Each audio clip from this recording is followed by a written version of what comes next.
that's doing it. Today's topic is gamification, and I'm sure that many of you, have your thoughts and opinions about how gamification works and what it means. We're going to walk through some of that stuff together today. And one of the things that I was really struck by, this was a really particularly interesting little segment that I happened to watch. There's an American documentary TV series called The Aviators, and it's all about aviation. And in one of the episodes, they asked this question at the top of the episode. They said, what happens if we take a 12-year-old kid off the street, put him in a commercial simulator, like the kind of aviation simulator that the pilots that flew you here to this conference fly in and train in? What happens if we take a 12-year-old kid, put him in an aviation simulator, and ask him to land a 737 at Los Angeles Airport in the middle of the day? What will happen? And I was like, I'm interested. And so this kid comes into the simulator, sits down at the simulator, and lands the fucking plane. And I'm sitting there and I'm watching this, I'm like, this is crazy. And they turn to the guy who runs the simulator company, and they say, what is this about? Like, this is insane. And he's like, sometimes people come through, private people come through, and the 12-year-old kids have no problem. They play video games, they walk in here, they land the plane. It's their fathers that have the problem. They can't figure out how to land the plane. And I just thought, man, what an interesting observation. I grew up in an aviation household. My father spent 35 years working for Air Canada, and I fly a lot as part of my life. And I have to say, I wouldn't know the first thing. If we are in a disaster film where the pilots are incapacitated and you need someone to land the plane, I am not the guy you want to ask. Apparently, you need to ask some 12-year-old kid who spent a lot of time playing video games. The characteristic that kid demonstrated when he sat in a plane for the first time and landed it with no prior experience is a concept called fluid intelligence, represented by GF. And fluid intelligence is a particular kind of human intelligence. It means our ability to problem solve. It's our ability to come up with new ideas and new solutions in situations that are unfamiliar to us. It's different from the more classic kind of intelligence that we think of, which is normally crystallized intelligence. These are things that we already know, things that we're reusing, structures that are familiar to us, like 12 times 12 is 144. That comes from my crystallized intelligence, my ability to multiply numbers. We care a great deal about fluid intelligence because it's implicated very strongly in innovation. There's a strong nexus at the intersection of fluid intelligence, innovation, and, unsurprisingly, Asperger's syndrome, which, interestingly, people who have Asperger's also tend to score really highly on measures of fluid intelligence. So they're above the norm in fluid intelligence. And we care a lot about a society that has a great deal of fluid intelligence. Now, luckily for all of us in the room, you can raise your fluid intelligence from whatever the level it is today. In her lecture at Harvard, Andrea Krusewski talked about 5 key ways that you can raise your fluid intelligence. You can do it by seeking novelty, challenging yourself, thinking creatively, doing things the hard way, remember that, and networking. 5 ways to raise your fluid intelligence. Now, if you look at this list and you're a player of contemporary video games, does it ring a bell for you in any way? Don't most of the video games that you play today possess these 5 elements in spades? Aren't they all about these 5 things? So there's been an open question about whether or not games raise people's intelligence. And many of you, I'm sure, have seen a game called Brain Age, which was one of the sort of first totemic titles in that area. Now, it turns out that Brain Age did not definitively raise people's intelligence when studied by science. But, and you'll be glad to know, a new game option exists for you to do so. And the game is called N-Back. The letter N, and then the word back, also sometimes called dual N-Back. It's a type of game, not a brand name. And basically, N-Back is a kind of game that has been proven in repeated studies, controlled studies, to raise people's intelligence. Let me preface this, I'm sure you're all going to go out and play it right now. It's really, really, really hard. This game is hard as hell. You are totally going to be cursing my name, from the first second that you start playing this thing. But games like NBAC absolutely positively can raise intelligence. In fact, science shows that this happens in many different ways. At the University of Regensburg in 2004, Arne May did this research with a group of participants and asked whether or not brain changes would emerge when people learned to play a new game. So she asked people, the researchers asked people to learn to juggle and measured their brains using MRIs all the time, over and over and over again. In the space of 12 weeks from learning to juggle, people's gray matter in their brains noticeably increased. Can you believe that? Like visibly increased in 12 weeks. Gray matter. And they redid the study in 2008 and found that it had nothing to do with how good you are at playing the game, merely the act of trying causes the gray matter in your brains to increase. And I don't really think that should come necessarily as a huge surprise to anybody who's had the exposure to sort of contemporary video games. I mean, think about this. I'm 37 years old. I'll be 38 at some point this year. The video games that I grew up with were pretty simple, weren't they? This is the only thing that I had to be able to do to play the game, right? Today's kids, today's video games require an extraordinary amount of multitasking skill. A game like World of Warcraft requires a young child to be able to do like 6 different things simultaneously. Control their character, follow short and long-term objectives, and deal with the interruptions of their parents. And it produces a very, very different kind of person.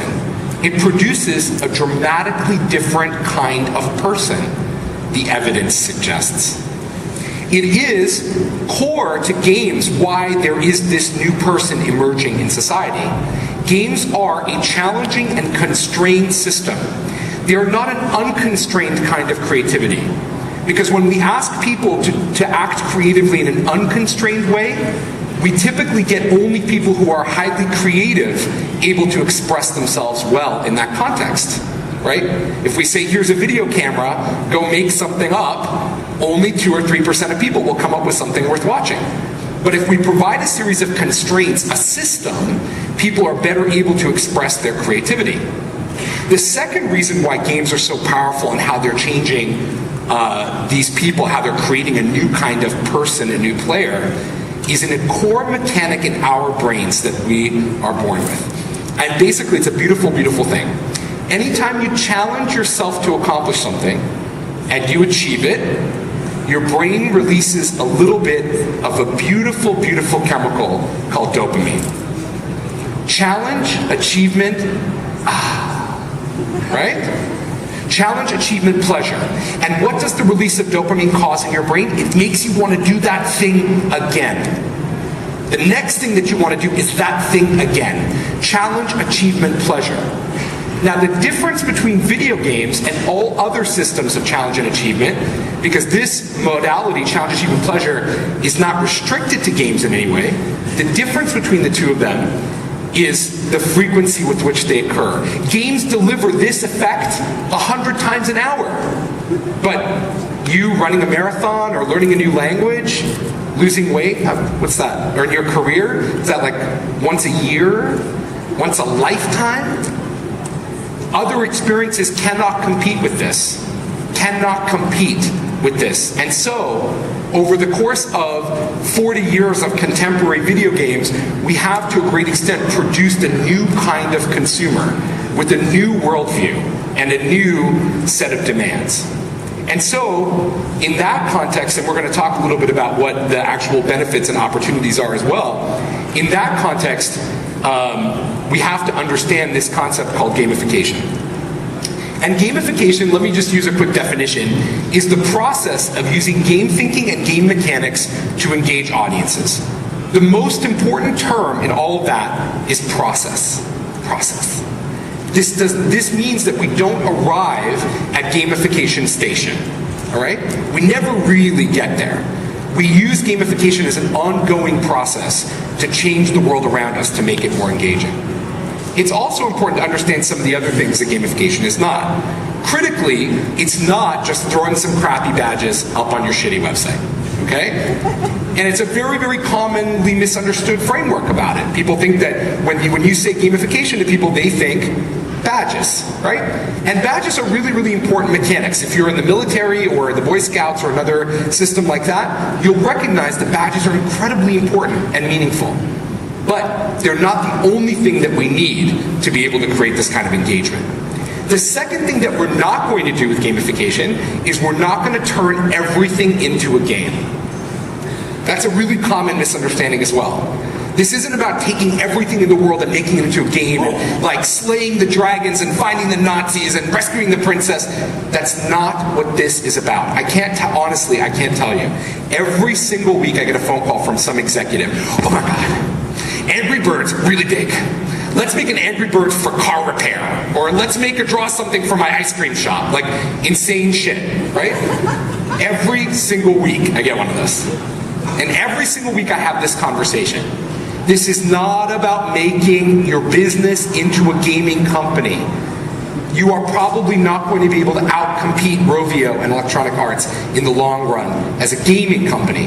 This is about taking the best lessons from games and applying those lessons to your specific situation. It doesn't necessarily mean the theme of games. It's the mechanics that matter. So I'll show you some examples of that. But first, a brief little bit about me. I'm Gabe Zichermann. I come from this place, which many of you may not recognize, but is Toronto, Canada. I lived for a long time in this place, which is more recognizable, San Francisco. And I now live in this place, which is much more recognizable, New York. And I continue to have a passion for photos of cities across bodies of water at dusk, as you can tell. I spend a lot of time in this place thinking about how we make the world a more engaging and meaningful place. I've written 2 books on the subject, Game-Based Marketing and Gamification by Design, and I edit the main website on the topic, which is gamification.co. I run 2 companies, one which publishes and does events, and the other one called Dopamine, which is a creative and strategic consultancy. We build cool things like this, real-time infographics for Social Media Week. If you saw these, we built these at Dopamine, a real-time view of what was happening on the social web at Dopamine. We help companies big and small use gamification and game techniques to engage audiences, and I run this event called Gamification Summit, which is taking place in June, and is a whole ton of fun. Okay, so let's talk about some examples of gamification that you might find interesting. And before we do that, I want to frame this with a simple framework. Feedback, friends, and fun. These are the 3 things that when they come together, people get really excited about. Feedback, friends, and fun. It's so simple, it's so disarmingly simple, and yet so incredibly difficult to do. All of the examples that I'm about to show you, all of the most compelling case studies for gamification, leverage this feedback, friends, and fun model, and you can too. So the first one, which just brought up in the previous presentation, is about foldit, and I just want to go into another level of depth with you. Foldit is a game designed at the University of Washington in which humans fold proteins. And the reason why this is important is because folding proteins is essential for understanding how their DNA and RNA are structured. But it turns out that computers are very bad at folding proteins, and people are intrinsically very good at folding proteins. Foldit achieved a significant breakthrough last year when an important piece of DNA that scientists had been trying to sequence for 15 years in the fight against HIV and AIDS, so for 15 years, was sequenced by 46,000 people playing foldit in 10 days. 46,000 people, 10 days, or 15 years. A significant breakthrough. And at the core, foldit is not just about that particular interaction. It's all different kinds of science, inquiry, and discovery. And it's many of the game elements are critical to making that work. As you see in many of the kind of crowdsourcing examples, it's those pieces that are elemental. Another really fun example comes from the world of work. I don't know how many of you are working for a big company, and I know that the rules are different in many European countries, but probably universally true, all annual reviews fucking suck, right? Whether you're the manager or the employee, it's terrible. So it's like the annual review process is like your manager angrily having to stop doing whatever their actual job is, having to write out this big review, having it approved by their management, and coming to you and then giving you the regular raise that that was probably agreed to anyway. and then running off and not giving you any feedback for another year. So this process has been completely reimagined in the light of gamification. Companies like Ripple and DoProps, which are up here on the board, make this amazing, amazing tool. It's a mobile app, and it allows you to instantaneously give feedback to everybody that you work with, peers, superiors, and subordinates, on the work that they do. Hey, thanks so much for helping me with that project. Thank you for getting coffee for that meeting. Love those TPS reports. Thanks, that was amazing. Right?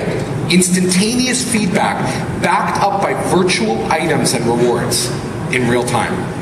Allowing two things to occur. One is that you can recognize people for their contributions at a micro level, but also that it generates a big amount of data that allows companies to be more effective at knowing what their various employees are good or not good at.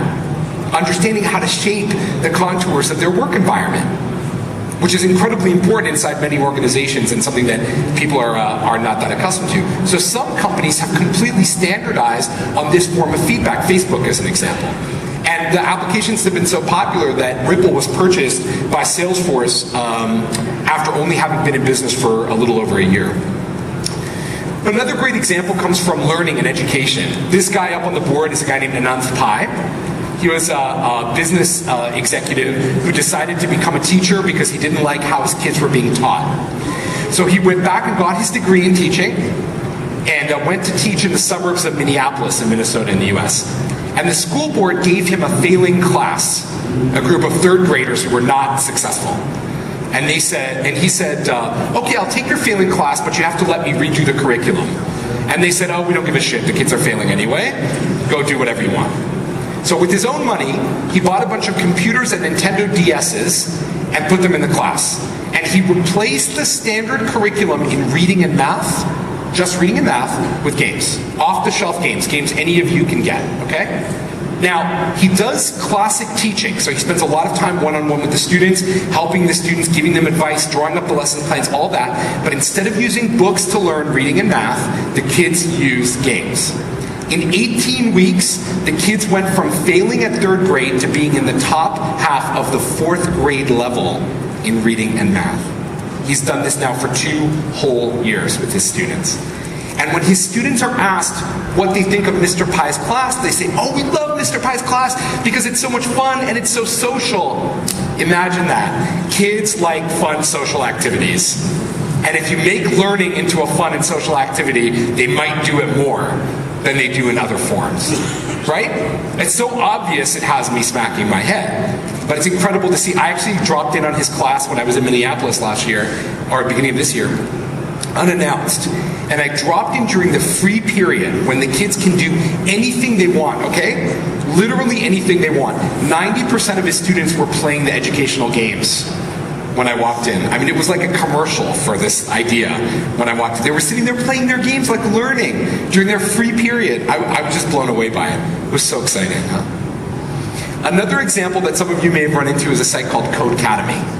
And the basic premise of Codecademy is that learning to write software is an essential 21st century skill. So the founders have a double or triple bottom line view of the future. They want everybody to learn how to code.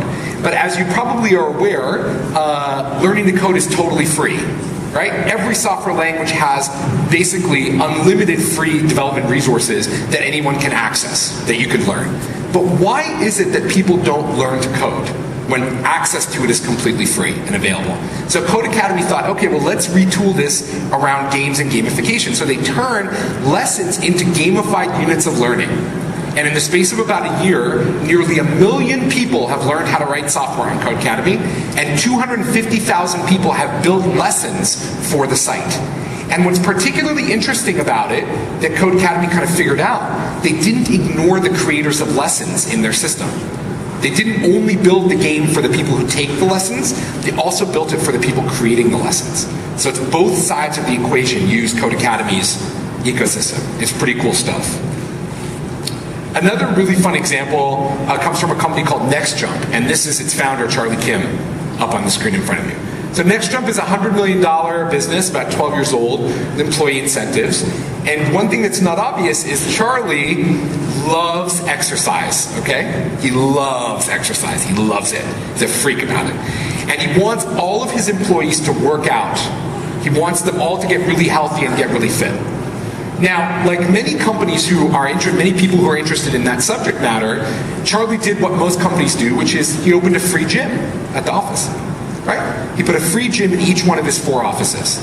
And he got about 2 or 3% of his employees to go work out on a regular basis. But he thought, oh, you know what? I think I can do better than this. So he set up a little contest. And he said, okay, I'm going to put up a $20,000 prize. And the top 5 or 6 people who work out the most will split this $20,000 prize at the end of the year. Sounds like a good deal, right? And he got about 12% of his employees to work out on a regular basis. That's 3 or more times a week. And he said, I think that we can do better than that. So he changed the game in 2 ways. He allowed people to play in teams. So now you play in teams like your work group instead of individually. And he introduced a leaderboard so you can compare your score for your team against other people who are competing. Today, nearly 80% of NextJump employees work out on a regular basis, 80% of the company. You have never been in a place like that. The gym that you attend doesn't have 80% of people working out in it. Like, whenever you go to NextJump, it's like, hey, everybody, hi, nice to see you. Like, people are very, very worked up and really excited. Like, everyone's drinking Red Bull in the whole, it's like an Amsterdam rave, basically, around like 2 o'clock in the morning. But surprisingly, they get a lot of business done. And what's very exciting, there's a few exciting lessons in Charlie's experience for all of you. The first one is obviously team play is very compelling when it's authentic. And teams must be authentic to work effectively, right? So he used a work group, which is an authentic team form. So teams got to be authentic. The other essential piece of this lesson, Charlie didn't legislate exercise, right? At no time did he say, all employees must exercise. Nor did he say, we're only going to hire people who are exercise people, because that's a common tactic that companies will do. Or in the US, like, you have to comply with these rules or you don't get health insurance. He didn't do any of those things. He let the ground up drive this behavior change inside of his organization. And it's one of the critical lessons if you're going to use gamification inside your org. Another fun example comes from CNN. I'm sure many of you have seen CNN's iReport or heard of CNN's iReport. In the space of 3 years, CNN has had 750,000 people file stories for them by video for free. 750,000 free reporters have worked for CNN. And at no time has CNN tried to build one of those bullshit micro-work payment systems. Like, you'll get a cent for every person who visits the web. They never did any of that. The thing you play for on iReport is the status of having your article on the homepage of CNN. There are multiple steps in that process, but the main game here, the main reward, is that status benefit. And remember that, because we're going to talk about it some more. If any of you are nerds in this room, you'll immediately recognize Stack Overflow. You've probably been on the website today, or you'll be on it later on this afternoon. And for those of you who don't know, Stack Overflow is a Q&A website for hardcore software developers. It is a place, if you can wrap your head around this, it's a place that software engineers who make hundreds of dollars per hour, who will not take your phone call unless it's backed up with cash, go and answer each other's problems at great length and at great detail, completely for free. Totally for free. They won't talk to you for money, but they'll answer questions on Stack Overflow totally for free. Not entirely for free. They play for a thing called creds, which are the digital unit of measure on Stack Overflow. And they measure your technical credibility, your expertise level, your meaningfulness in the community. And so it's been so incredibly powerful. In fact, we have Jeff, the co-founder, coming at G Summit to talk about it, that they really have kind of turned the whole Q&A system, the whole idea of that, on its head. You can not only get good answers, you can get professional answers in exchange for this credibility, this status, this meaningfulness. This is another one of my favorite examples. And this one is about speeding cameras. I know you guys are all familiar with speeding cameras. You drive over the speed limit, they take your picture, you get a ticket in the mail. They're very common all around the world. And so in Sweden, and I don't know if this is the case here in the Netherlands, but tickets are not based on how fast you're going, but on how much money you make. So the greater your income, the bigger the ticket. And in 2010, Sweden gave out a $250,000 ticket, actually, to a speeder, which I'm sure was the president of IKEA. I'm like 100% sure. But this ticket, this significant opportunity, created a chance for a little bit of behavior change. So a guy named Kevin Richardson reimagined the speeding camera as part of a contest called the Fun Theory, which I'm sure many of you have seen. And so the idea is, instead of when you drive by the speeding camera and you're speeding, you get this ticket in the mail. They take their picture, they send you this big nasty ticket in the mail. Everyone who drives by the speeding camera at or below the speed limit is automatically entered into a lottery to split the proceeds of the people who speed. The ticket money goes into a pool. It's a lottery that you get if you comply. Now, let me ask you a question. Which one of these two things do you think works better at getting people to comply with the law? A big, negative, private, Hammer of Thor style punishment, or a positive, dripwise, slow social reinforcer that still has a punishment if you don't comply? Which one of those two works better? Right? Obviously, this approach. And this is a great example of game thinking. It's reduced speed at the intervention point by 20%. Just with this. No marketing, no messaging, no PR, just this. Nobody has ever been able to accomplish that degree of behavior change in the past. And it's all by taking this and making it into a positive, ongoing reinforcer for good behavior. It's an essential lesson of gamification. And another really great example comes to us from the World Bank. So the World Bank runs a conflict resolution game. They do this a couple of times a year. They've done it for 6 years. Basically, the concept is that you have a post-Civil War country. And you get together all these people who work at the World Bank, and they come together and they role play all the different scenarios inside of this country to try to, resolve conflict and help the country rebuild itself every time.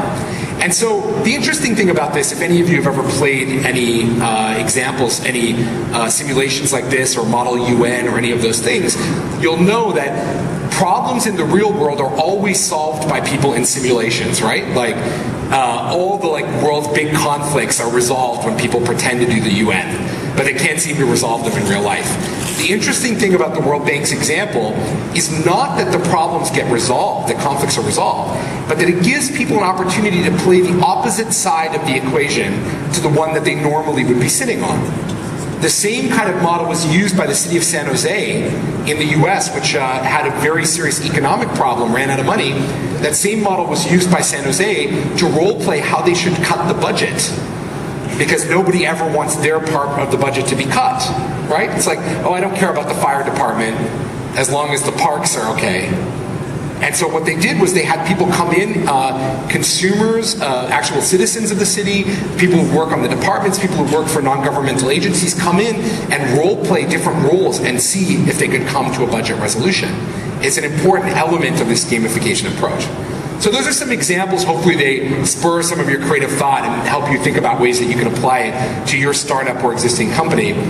But I want to also give you one other kind of tangible design framework that you can work with, that you can take back and apply to whatever it is that you're working on. And this is a thing that we call SAPS, which stands for Status, Access, Power, and Stuff. And effectively, this is the list of rewards that your consumers or your employees want from you, in order of stickiest to least sticky, right? So most meaningful to least meaningful. And also cheapest to most expensive, conveniently for all of you, especially if you work in startups. And so just to briefly explain them, status is letting people level up over others. Access is giving people access to something in the world that they couldn't get without you, like a meeting with the president or backstage passes at a concert. Power is giving people control over others in the world. So like letting them be a moderator on a forum or a guild leader in World of Warcraft. And stuff is free shit. Money, coupons, cash, okay?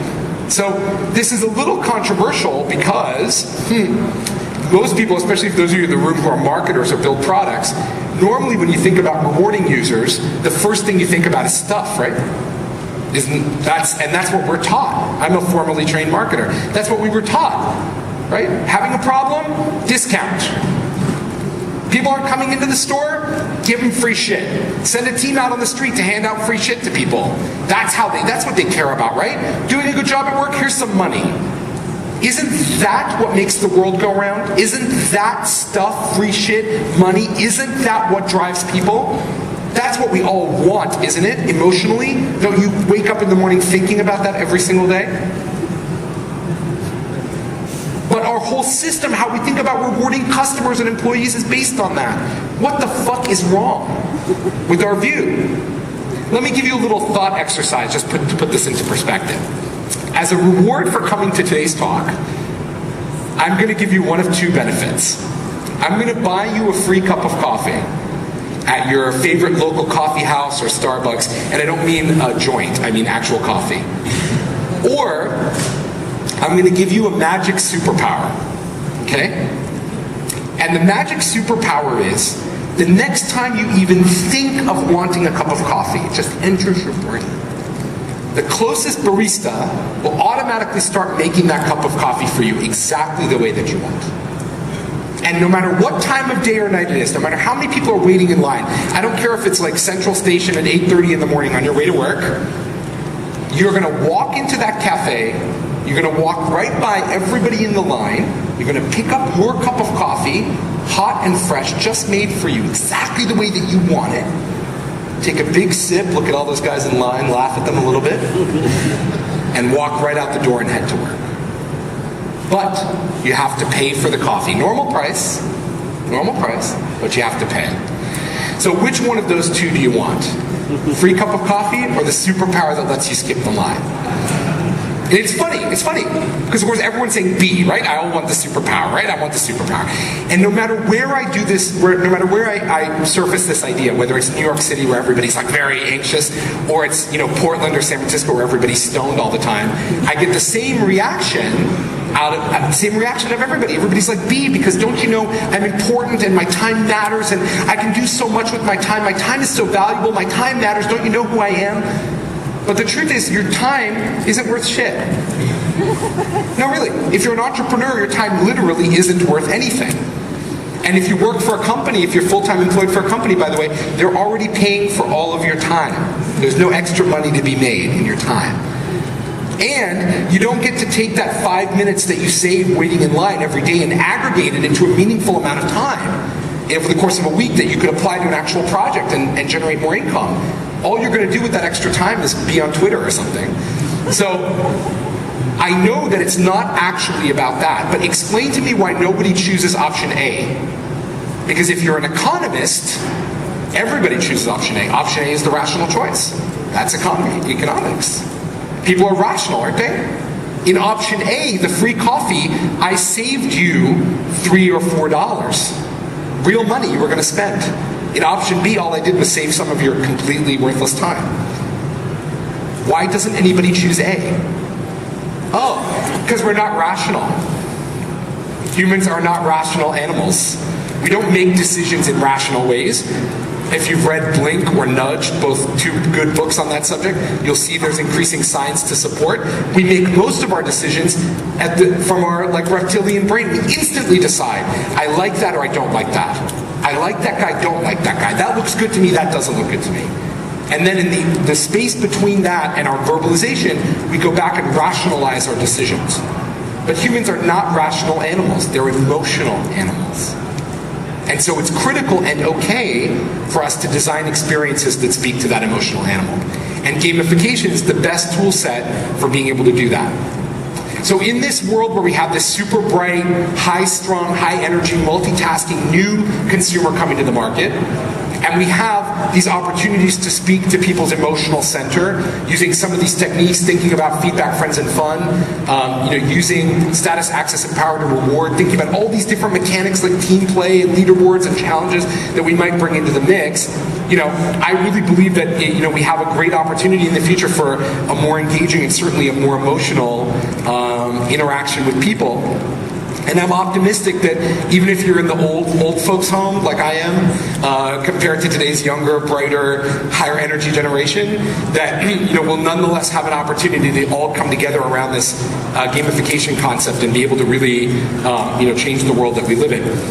So I want to encourage each and every one of you that this is just the beginning of a beautiful friendship with me, not the end. That's my Twitter handle up there. It's @Zichermann. I love crazy challenges around gamification. Like some guys were interviewing me earlier today and they were like, how would you gamify undertaking? So I love shit like that. If you have crazy ideas that you want to talk through, how do we use gamification to create engagement for kooky ideas or even for really great simple ideas, I encourage you all to reach out to me on Twitter. And thank you very much. Thanks, everyone.